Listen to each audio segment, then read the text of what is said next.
এই কোরবানি ঈদে ঘরে যদি একবার এই মশলাটা বানাইয়া নেন হলে সব ধরনের রেসিপি আপনারা বাসায় বানিয়ে নিতে পারবেন ঝামেলা ছাড়া। গরু মাংস, বোনা তেহারি, কাচ্চি বিরিয়ানি, কাবাব, স্পেশাল এই গরম মশলাটা দিয়ে সব ধরনের রেসিপি বানিয়ে নিতে পারবেন।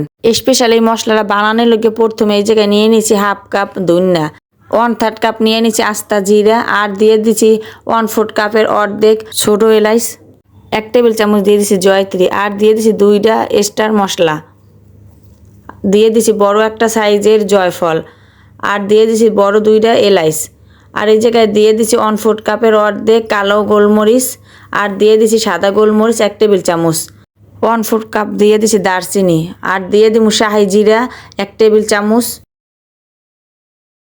আর দিয়ে দিছি রাঁধুনি 1 টেবিল চামচ, আর কাবাব মশলা দিয়ে দিছি এই জায়গায় 1 টেবিল চামচ। কাবাব মশলা আর গোলমরিচ প্রায় দেখতে একরকমই, কিন্তু যে কাবাব মশলাটা নাকফুলের মতন একটা ডান্ডির মতন থাকে। লং দিয়ে দিছি 1 টেবিল চামচ। কারণ এই জায়গায় 10টা দিয়ে দিছি তেজপাতা, তেজপাতাটা কেচি দিয়ে কাটতে ছোটো ছোটো করে নিছি। সবগুলো মশলা এখন একটা রুটি ভাজা তাওয়ায় নিয়ে নেবো। চুলার জাল একেবারে কমাইয়ে দিয়া লাড়িয়ে চাইড়ে যেই সময় দেখছি সবগুলো মশলা ভালোভাবে গরম হয়েছে, চুলা দিয়ে মশলাগুলো নামাই নেবো।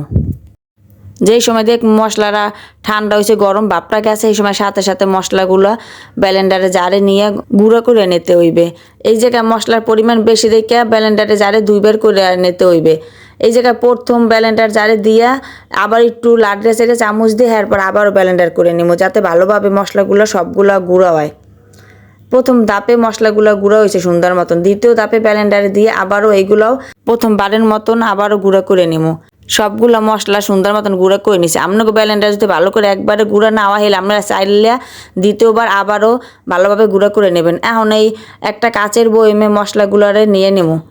বাসায় একবার যদি এই মশলাটা বানান হলে পরবর্তীতে আপনারা কাচ্চি বিরিয়ানির মশলা বা কাবাব মশলা, বিরিয়ানির মশলা আর কিনতে মন চাইবে না, যে বাসায় এত সুন্দর মতন একটা মশলা দিয়ে যেহেতু সব ধরনের আইটেম হয়, তাইলে আর কেনার কি দরকার। আর এই মশলা কাচের জারে ভালোভাবে আটকেই রাখলে 6 মাসের মতন সংগ্রহ করতে পারবেন। আজকের মতন এই জায়গায় বিদায় নিতে আসি। আসসালামু আলাইকুম সবাইরে।